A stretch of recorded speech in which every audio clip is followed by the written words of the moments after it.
오늘 우리에게 주시는 하나님 아버지의 말씀 함께 보도록 하겠습니다. 누가복음 2장 10절에서 12절 말씀입니다.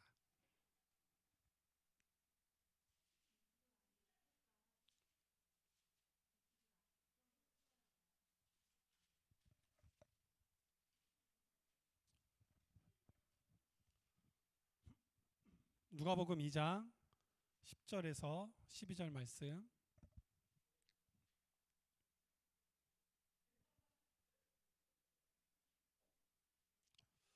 다 찾으셨습니까?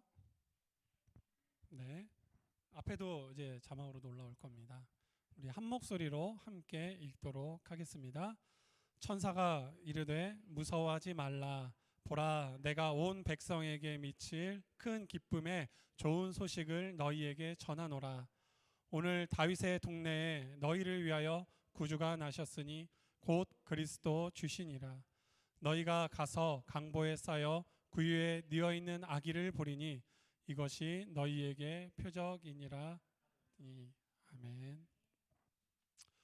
오늘은 오늘 본문을 바탕으로 공감의 예수님이 오셨다라는 제목으로 함께 말씀을 나누도록 하겠습니다.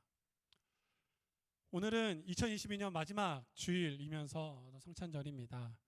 우리가 크리스마스, 성탄절을 이야기하면 요즘은 예수님보다는 산타, 그리고 선물, 그리고 연인들 간에는 또 같이 함께하는 즐거움들, 선물을 교환하는 그러한 어떤 홀리데이 같은 이미지가 강합니다.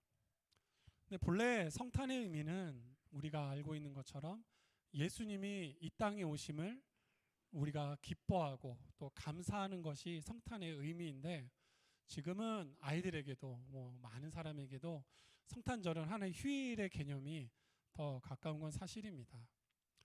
생각을 돌이켜보면 어렸을 때는 교회에서 혹은 이제 TV에서도 성탄절이 되면 예수님의 생애에 관련된 어떤 영화라든지 그런 다큐라든지 이런 것들을 많이 했던 것 같은데, 요즘은 찾아보기가 너무 힘든 것 같아요.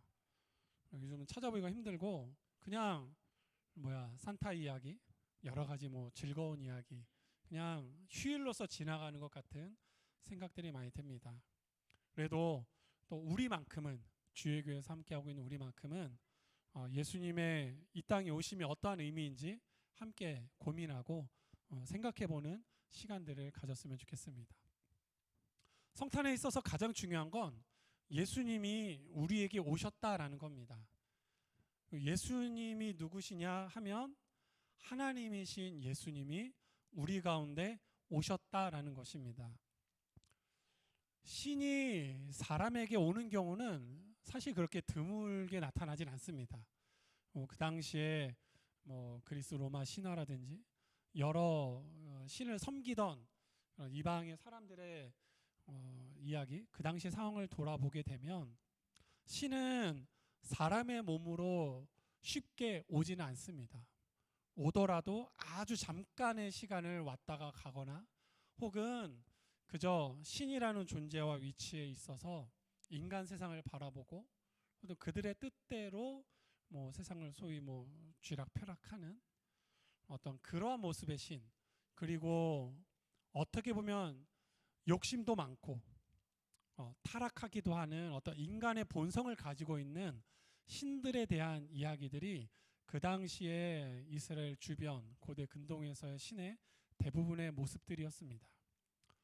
그리고 그 당시의 철학은 영적인 것은 선하고 육적인 것은 악하다라는 이러한 영지주의 철학, 이상학적인 철학들이 많이 있었기 때문에 신이라는 존재가 육신의 몸을 입고 이 땅 가운데 온다라는 것 자체는 사실 신으로서는 하지 않을 그러한 일들이었습니다.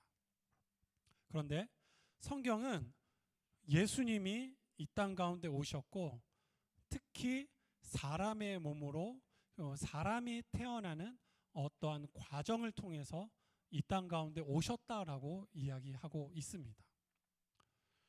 사람의 몸으로 오셨다라는 건 제한이 있다라는 이야기입니다. 지금 우리가 아는 것처럼 성령 하나님은 제한이 없으시죠. 누구에게나 계시고 어디에나 계시고 모든 사람들과 함께 하실 수 있는 분이 바로 성령 하나님이십니다. 그런데 예수님이 사람의 몸으로 오셨다라는 건 공간적인 제약 안에 있다라는 이야기고, 시간적인 제약 가운데 있다라는 이야기고, 몸이 가지고 있는 한계 안에 거하고 계시다라는 것이 바로 육신의 몸, 사람의 몸으로 오셨다라는 의미입니다. 쉽게 이야기하자면 우리와 동일한 것들을 느끼고 동일한 감정을 느끼고 계신 것이 바로 예수님이다라는 것입니다. 그렇다면 왜 하나님이신 예수님이 사람의 몸으로 오셨을까? 우리가 많은 이야기들 합니다. 하나님의 능력이 크시기 때문에 말씀만으로도 이 세상을 창조하신 하나님이 그저 말씀만으로 우리의 모든 죄를 용서하시거나, 혹은 말씀만으로 이렇게 해라 그러면 너희가 용서를 받고 구원을 얻게 될 거다라고 그냥 온 우주에다가 스피커 다 달아놓으시고, 각 지역마다 스피커를 다 달아놓고 말씀 한번 하시면은 다 인정하고 받아들일 수 있을 것 같은데, 하나님은 그 당시의 신들의 모습과 동일하게 우리에게 말씀하시는 것이 아니라 오히려 우리와 똑같은 모습으로 이 땅에 오신 것을 우리는 볼 수 있습니다. 구약과 신약에서 구원을 이야기할 때 성경은 단 한 번도 영적인 구원만을 이야기하지 않았습니다. 성경이 이야기하고 있는 사람은, 그리고 주님께서, 하나님께서 말씀하시고 계신 구원을 우리가 전체를 보게 되면 영, 혼, 육, 그리고 이 모든 것들이 새로워지는, 이 땅에 하나님 창조하신 모든 것들이 새로워지는 것이 바로 하나님의 구원입니다. 그래서 성경은 단 한 번도 몸을 소홀하게 여긴 적이 없습니다. 로마 교회라든지 특정한 대상들이 갖고 있는 어떤 그 인식, 가치관에 따라 조금은 그들이 이해하기 쉽게 영과 육을 분리해서 말씀하신 적은 있지만, 하나님께서 육은 악하고 영은 선하다라고 구분지어 말씀하신 적은 단 한 번도 없습니다. 우리의 모든 영혼 육은 하나님 보시기에 아름답고 소중하고 귀하고 가치 있는 것들입니다. 그렇기 때문에 하나님께서 말씀하신 구원, 영혼 육을 모두 포함한다라는 이야기는 무엇이냐면, 하나님의 구원은 단순히 영적으로 이 땅에서 어딘가 우리가 알지 못하지만 존재하는 천국이란 곳으로 옮겨가는 것이 아니라, 성경이 말씀하고 있는 것처럼 죽은 자들이 먼저 부활하여 변화되고 산 자들도 따라서 모든 것들이 변화되는 것에 초점이 맞춰져 있습니다. 그렇다면 예수님의 이 땅에 오심은 영혼육이 있는, 함께 살아가고 있는 바로 우리의 삶의 자리에 예수님의 관심, 하나님의 관심이 있다는 것입니다. 많은 사람들이 그 당시에 이 육을 벗어나기 위해서 어떤 영적인, 정신적인 수양을 한다라든지, 극단적인 먹고 마시는 것들을 극단적으로 절제하는 금욕적인 생활을 하면서 이 영적인 무언가에 도달하려고 노력을 합니다. 하지만 예수님은 사람의 몸으로 오셔서 우리의 삶 가운데 함께하고 계시고, 우리의 삶의 자리에서 이루어지고 나타나는 모든 것들에 예수님은 관심이 있으셨습니다. 그렇기 때문에 예수님은 우리의 삶을 알기를 원하시고, 우리의 삶의 가장 깊은 곳에서 하나님의 나라가 회복되기를 원하고 계십니다.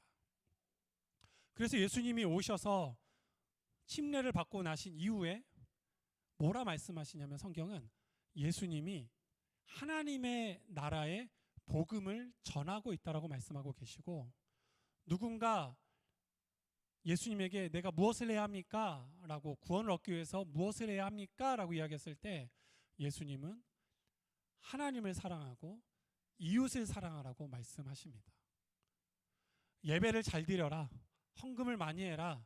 무언가 너가 도덕적인 혹은 윤리적인 혹은 뭐 수양을 쌓아서 어떠한 경지에 이르러라가 아니라 하나님을 사랑하고 이웃을 사랑하라고 말씀하고 계십니다. 왜 이웃을 사랑하라고 말씀하셨을까? 누가복음 10장에는 어느 율법교사 랍비가 어떻게 해야 영생을 얻을 수 있냐고 예수님을 시험합니다. 그러자 예수님께서는 우리가 알고 있는 것처럼 하나님을 사랑하고 이웃을 사랑하라고 말씀하셨습니다. 그러자 이 랍비가 그는 그럼 누가 나의 이웃이냐고 물어보자 예수님이 예어로 말씀하시는 것이 바로 우리가 알고 있는 착한 사마리아인 이야기입니다. 길에서 어떤 사람이 강도를 만납니다. 어떤 사람인지는 알 수가 없어요. 성경은 이야기하지 않는데 그 강도를 만나서 거의 죽을 지경에 이른 그 사람 앞에 세 사람이 지나갑니다. 제사장과 레위인 그리고 사마리아 사람이 지나갑니다. 제사장과 레위인은 그 사람을 보고 피해서 지나갑니다. 오직 사마리아 사람만 그 사람을 치료하고 여관에 가서 돈을 주면서 이 사람을 치유할 수 있도록 계속 도와줘라라고 이야기를 합니다. 레위인과 제사장이 그를 피하여 간 데는 어떤 이유가 있을까? 제사장과 레위인은 부정하면 안 되는 사람입니다.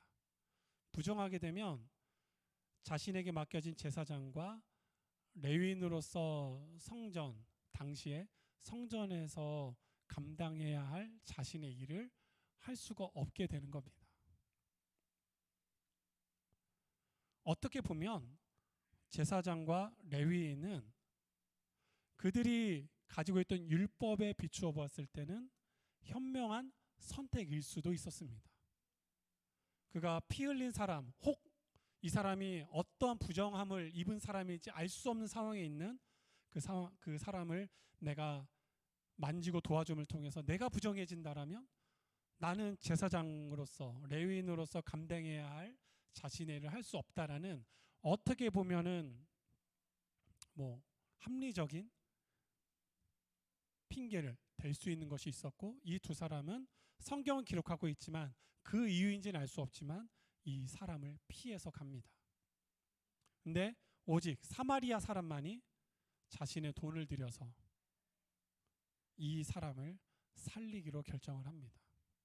그래서 예수님은 그 랍비에게 누가 강도 만난 자의 이웃인가라고 오히려 다시 질문하십니다. 예수님이 바라보시는 이웃 그리고 예수님이 생각하셨던 참된 이웃 하나님의 뜻을 쫓는 사람은 무엇인가? 누군가의 고통과 아픔에 공감하는 사람이라고 이야기할 수 있습니다. 생명을 구하기 위해서 자기 자신이 피해를 볼 수 있더라도 생명을 구하기 위해 움직이는 사람, 고통하고 신음하고 있는 사람의 그 마음을 알고 그 사람을 구하기 위해 자신을 헌신하는 사람의 모습이 바로 이웃을 사랑하는 사람이라고 말씀하고 계십니다. 히브리서 4장 15절에 이렇게 말씀하고 있습니다. 우리에게 있는 대제사장은 우리의 연약함을 동정하지 못하실 이가 아니요 모든 일에 우리와 똑같이 시험을 받으신 이로되 죄는 없으시니라. 여기서 동정하다라는 단어의 본래의 의미는 어디서 왔냐면 동료의식이라는 단어에서 왔습니다.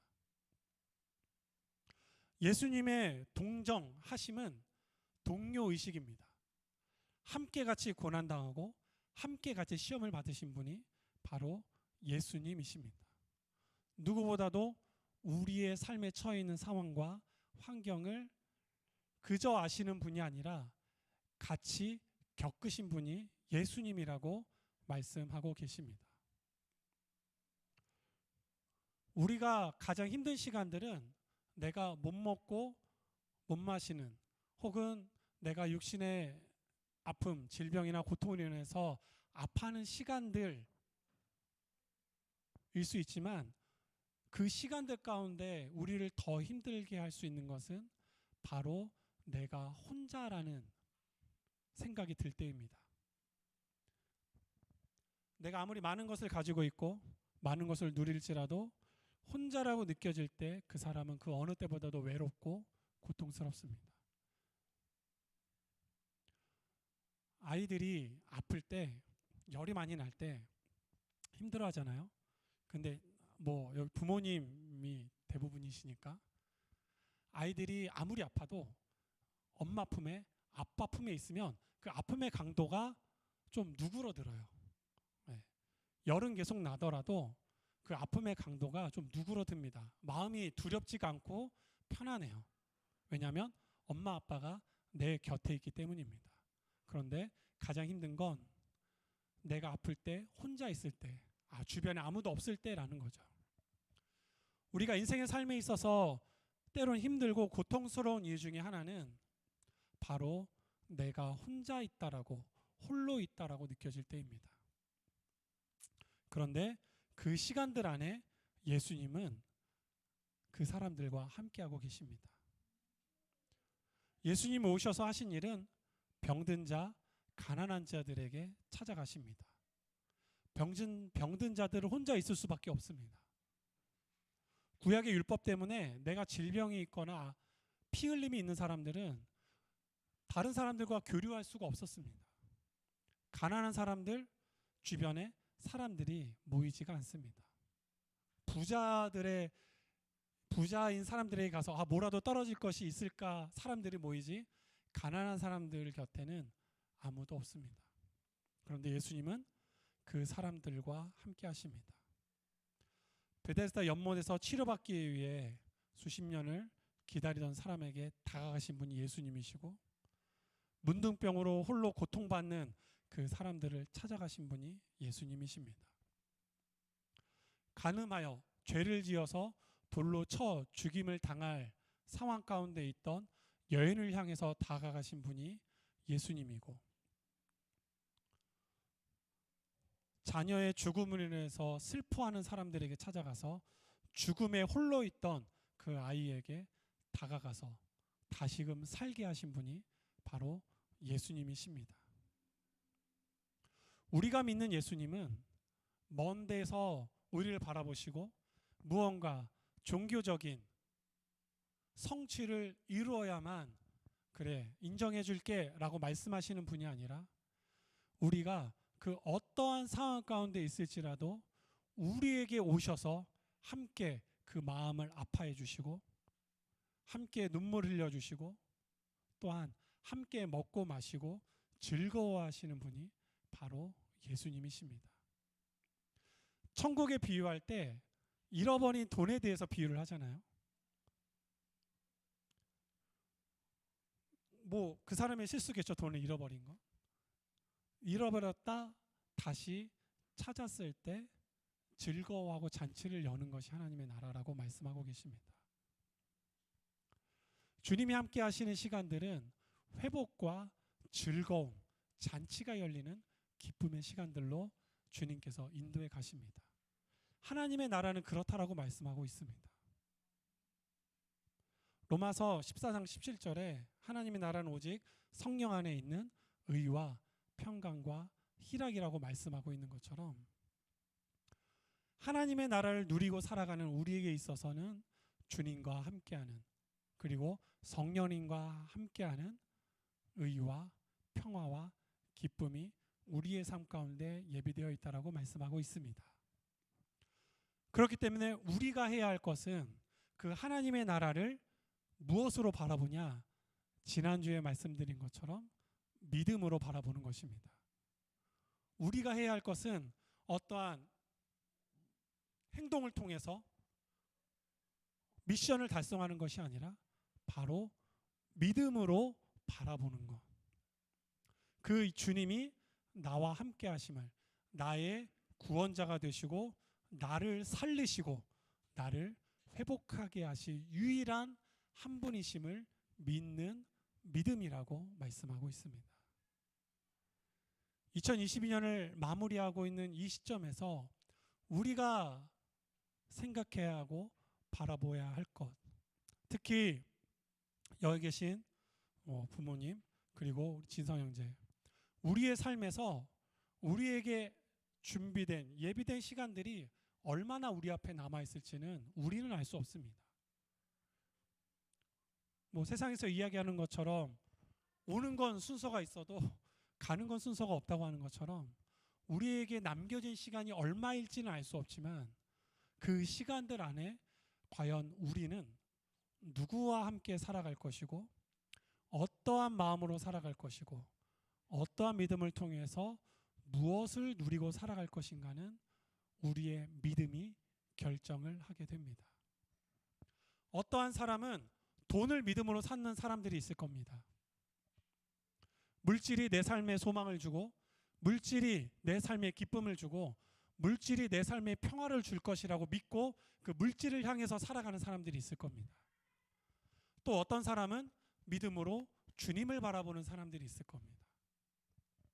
근데 이 주님을 바라보는 삶은 겉으로는 그렇게 확연하게 무언가 보이지 않는다라는 것에 어떻게 보면 세상으로 봤을 때 문제가 있는 거죠.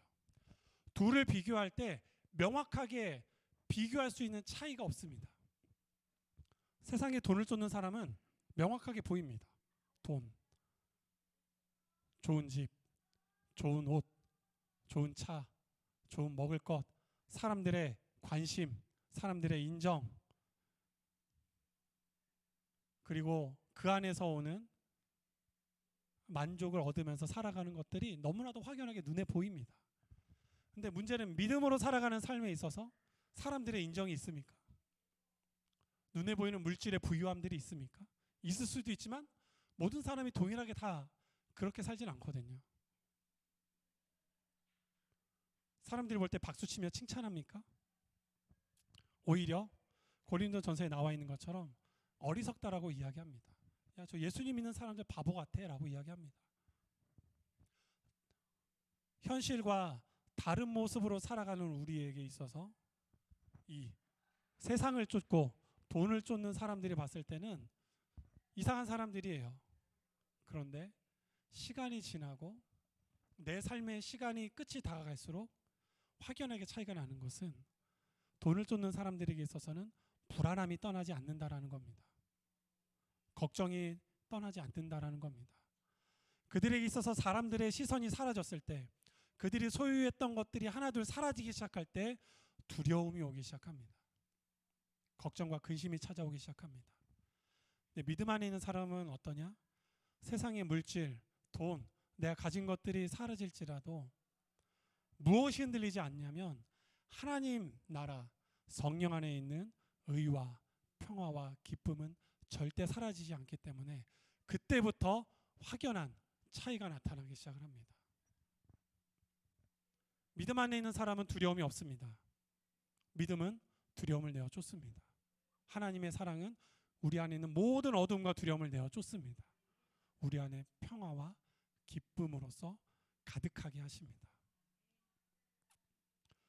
그 삶의 자리에, 우리의 삶의 자리에 그러한 변화와 회복과 기쁨과 하나님의 나라가 가득하기를 주님의 이름으로 축복합니다. 지금 우리 안에 있는 두려움, 올 한해 우리가 겪어가면서 급격하게 지금 예상할 수 없을 만큼 금리가 올라가고 경제가 어려워지고 삶이 어려워지는 문제들을 피부로 겪고 있는 지금 이 시간, 우리가 고민해야 할 것은 그것들을 내가 어떻게 채워갈까에 대한 고민이 아니라 우리의 마음에 두려움과 걱정이 다가올 때 그 마음을 아시는 주님이 나와 함께하고 계심을 믿고 믿음으로 주를 바라보고 내가 세상의 손을 잡는 것이 아니라 주님의 손을 잡는 것, 주님의 손을 잡고 그 한 걸음을 주와 함께 내디뎌 나가기로 결정하는 믿음이 우리 가운데 필요할 줄 믿습니다. 그럴 때 주님께서 우리와 함께 하심을 통하여 우리의 삶에 참된 평화와 참된 기쁨을 주실 줄 믿습니다. 결국 돌아보면 우리의 삶의 걸음 가운데 주님이 함께 하심을 우리는 보게 됩니다. 걸어가는 시간들 가운데 주님이 우리와 함께 하심을 믿는다라면 걸어온 시간들을 돌아보게 되면 앞으로 나아갈 우리의 삶의 시간들을 우리가 주께 믿음으로 맡기고 나아갈 수 있는 힘이, 믿음이 우리 가운데 있을 줄 믿습니다. 2022년을 마무리하는 지금 이 시점에서 저는 우리 주의교회 가족들이 믿음으로 주님이 나와 함께 하심을 바라보고 내 삶을 공감하시고 내 마음과 내 삶의 자리의 모든 것들을 아시는 분이 세상에 있는 것이 아니라 주님이 누구보다도 그 마음을 아시는 주님이 나와 함께하고 계심을 믿으시기를 주님의 이름으로 축복합니다. 어제 아이들과 먹은 케이크 정말 맛있었는데요. 중요한 건 뭐냐면 맛있는 건 먹어봐야 합니다. 아무리 제가 설명을 드려도 먹어보지 않으면 그 맛을 우리는 알 수 없습니다. 주님과 함께하는 기쁨은 경험해봐야 하는 거죠. 그런데 그게 있습니다. 맛은 시간이 지나면 어떻죠? 우리가 느끼는 감정은 그때 그만큼의 기쁨의 감정을 우리는 느낄 수 없습니다. 점점 잊혀져 갑니다. 그럼 어떻게 되냐면 이렇게 돼요. 아, 그때 참 기뻤어. 그때 참 맛있었어. 라고 이야기하지 그때 그 먹었던 맛의 감정을 지금 우리가 다시 느낄 수는 없습니다. 우리가 날마다 주의 은혜 안에서 새로워져야 할 이유는 우리는 과거의 은혜에 살아갈 사람들이 아닙니다. 과거에 맛봤던 은혜에 살아갈 사람들이 아닙니다. 20년 전, 30년 전